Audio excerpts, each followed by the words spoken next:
I am at the bus terminal where the driver of the U-turn bus was headed. Here, I've met an executive member of the Ghana Private Road Transport Union, Bob Hagan. He lost his friend, Clement Ejapon, and 2 others. He was at the morgue to see them. He says a dual carriageway for major highways is the solution to the many deaths on Ghana's roads. The conductor is the one leading the car from Liberia to Ghana. So yesterday he called around 8 o'clock in the morning that he had a label. So when they go through with the custom processing, they decide to even rest for some time.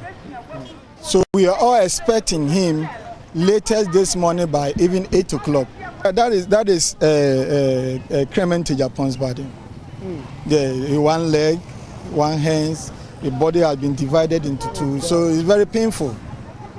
It's very, very painful. My brother and friend and colleague died a painful death. I wish him, may the good Lord keep him in the Abraham bosom. But one thing I noticed it, our road is single road.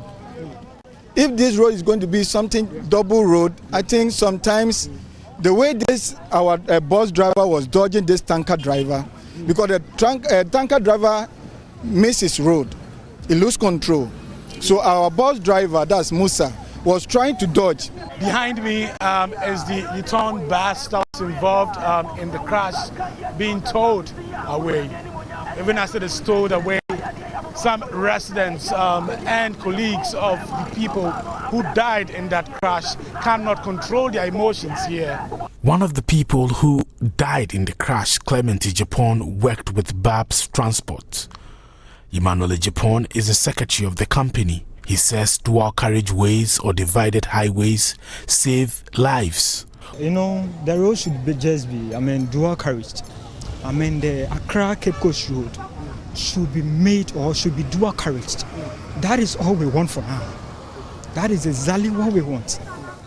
Because, I can't just leave home to feed home and all this happens to me. So our plea to the government is that road, the Accra Cape Coast or Accra to, Accra Cape Coast Road should be dual carriage. Here at the accident and emergency ward at the Buneba Trauma and Specialist Hospital, family members of some of the persons affected by the crash are gathered here, waiting with bated breath for them to be discharged.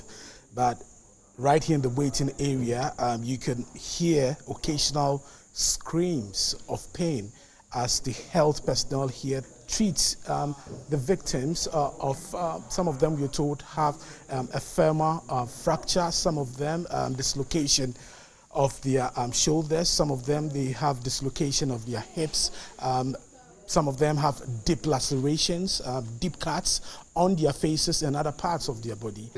It's a lot of pain.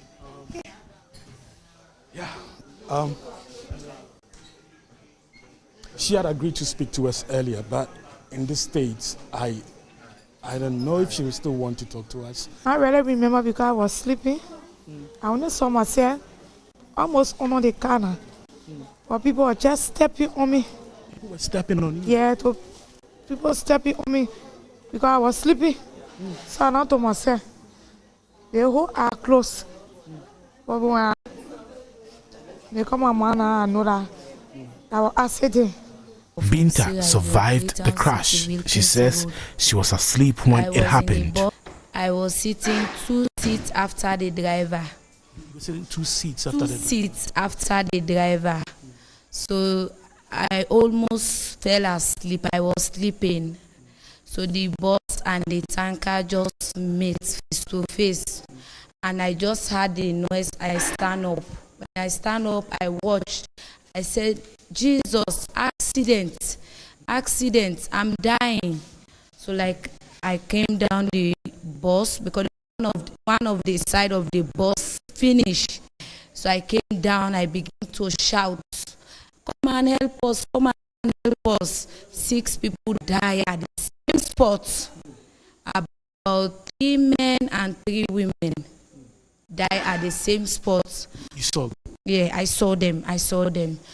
Efutu MP and Deputy Majority Leader Alexander Afenyo-Marke says it is imperative that Ghanaians come together and prioritize the safety of our roads.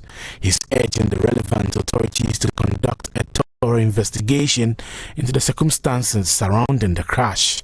He says this will allow for the identification and enforcement measures that will prevent similar incidents in the future.